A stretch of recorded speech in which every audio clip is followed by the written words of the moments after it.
السلام عليكم ورحمة الله تعالى وبركاته. أهلا وسهلا ومرحبا بكم معنا فيديو جديد في ريف ألمانيا، في مناظر روعة، مناظر طبيعية جميلة جدا كما تشاهدون.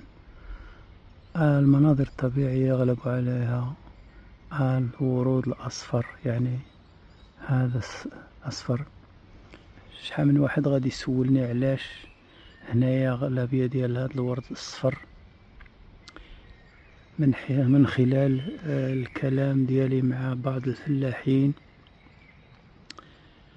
قالوا لي بأن هذا النوع هذا فيه الحليب بزاف، وكي يعطيوه البقر ديال الحليب، يعني كيرعاو هنايا صحاب البقر ديال الحليب بزاف، وهو كيساعد كيعطي الحليب بزاف، وكيعطي واحد الجودة ديال الحليب اللي الزبدة فيها كتير، يعني كنقولوا حنايا دهنيات كتيرة كتجاوز 3 فاصلة في الحليب، يعني واحد الجودة يعني جد عالية.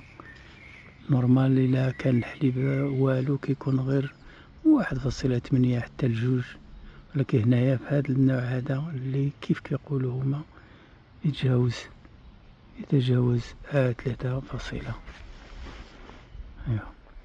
هنا كيف كتلاحظوا هنايا الناس كدير الرياضة. هنا مناطق يعني كيف كتشوفوا هنايا الطبيعة، يعني تقول يعني مرسومة هذا النوع ديال الطبيعة اللي كتشوفوا هنايا هذه، والأشجار يعني الغابة السوداء. أنا بغيت ولا بد ندير معكم هذا الفيديو هذا، واخا فيه غير الطبيعة، ما فيه لا أبقار لا والو، ولكن الجودة ديال الطبيعة واحد العالم يعني ممتاز جدا.